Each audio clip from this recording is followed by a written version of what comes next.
Hello, ladies and gentlemen. It's Mike here at Game from Scratch, and Epic Games, they just got paid. Basically, Epic Games is now worth an additional $1.7 billion, and a lot of that's actually going to Epic Games themselves, as we're going to see in a few seconds. Now, this is a story that's actually been developing for quite a while now.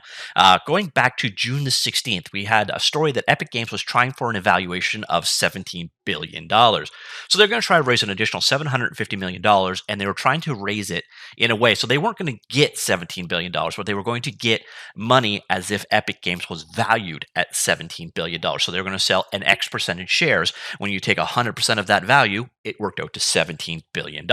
So that was back in June 16th. And then on July the 9th, we heard that Sony just made a $250 million investment in Epic Games. This worked out to be about, well, actually exactly 1.4%. So it's not like Sony took ownership of Epic Games or anything like that, but it is a serious stake of cash, and it does give Epic Games an additional, let's say, $250 million to work with. Now, it was a little interesting, though, in that Epic Games is making money. They've got a license to print money in Fortnite. I got to imagine Unreal Engine is doing extremely well. So you have to wonder, big picture, what is all of this money for? Well, today we have another announcement. And this one, actually, I don't have a web link for it yet, so I'm going to go over to the press release.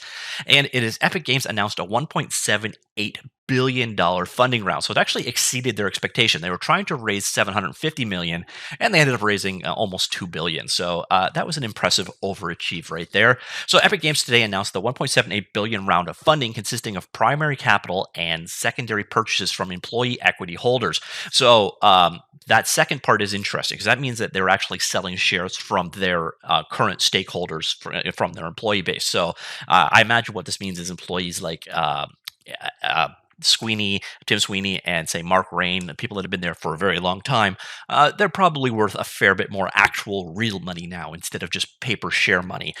So Epic's post-money equity evaluation is now $17.3 billion. The round includes the previous announced $250 million from Sony. So this isn't on top of the $250 million from Sony, but they do have that in here. But this is still a $1.5 billion instead of, I guess they were going for $750 million. So still, again, an impressive number.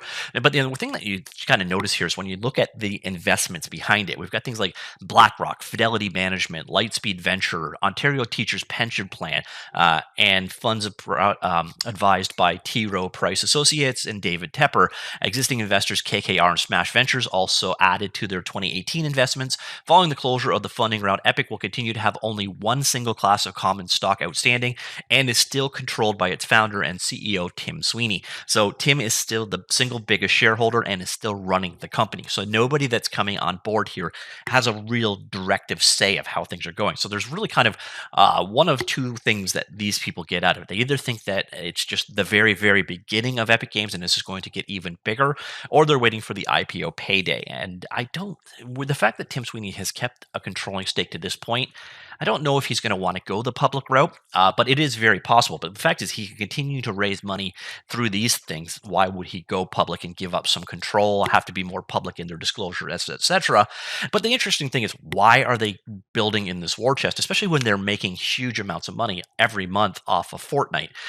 So all we have here is the summary from Tim himself. Having the support of leaders in the financial community accelerates Epic's efforts to build a new kind of digital ecosystem using real-time 3D technology, services that connect hundreds of millions of people, and a digital storefront that offers a fair business model.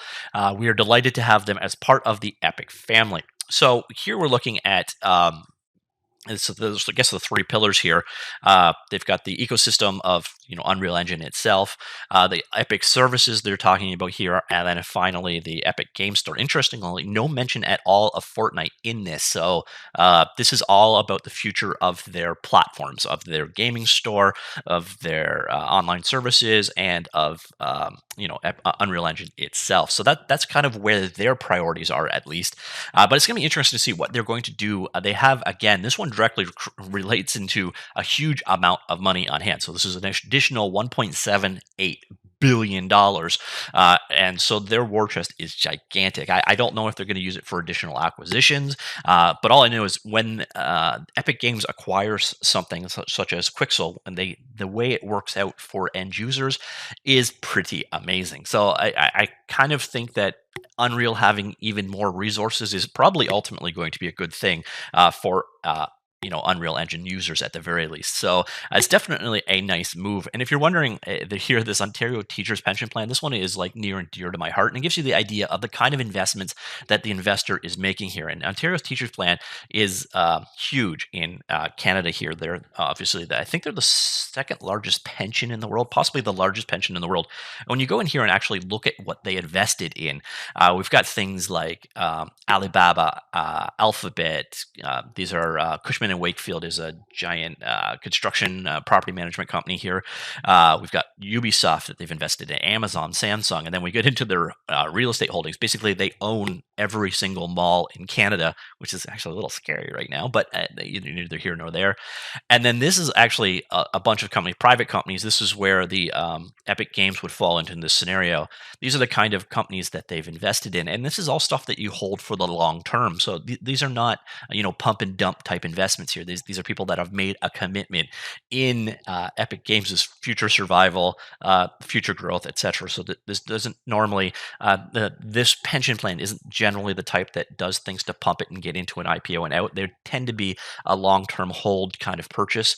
So it'll be interesting to see ultimately where this one ends out. But that's it. That's the announcement. Epic Games is now worth an additional, technically, I guess they're worth an additional 1.5 billion because we already knew about the Sony's 250 million investment. But still, 1.5 billion dollars. These are numbers I don't even fathom anymore. And so I leave the question onto you. What would you like to see Unreal Engine or Epic Games do with this massive war chest that they're building up? And what do you think they're planning towards here?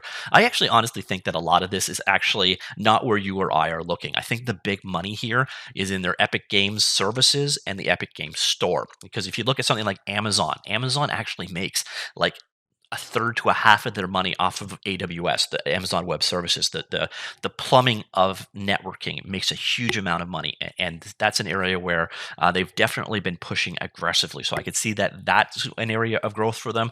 And again, the Epic Game Store, being the go-to place for Steam alternatives, it could. There's a lot of potential money there, and they're probably burning money at a wicked rate because of the amount of giveaways they are to bringing people in. So they obviously think that the future is there as well. So that is it. Let me know what you think of this investment in general and Epic Games overall, and I will talk to you all later.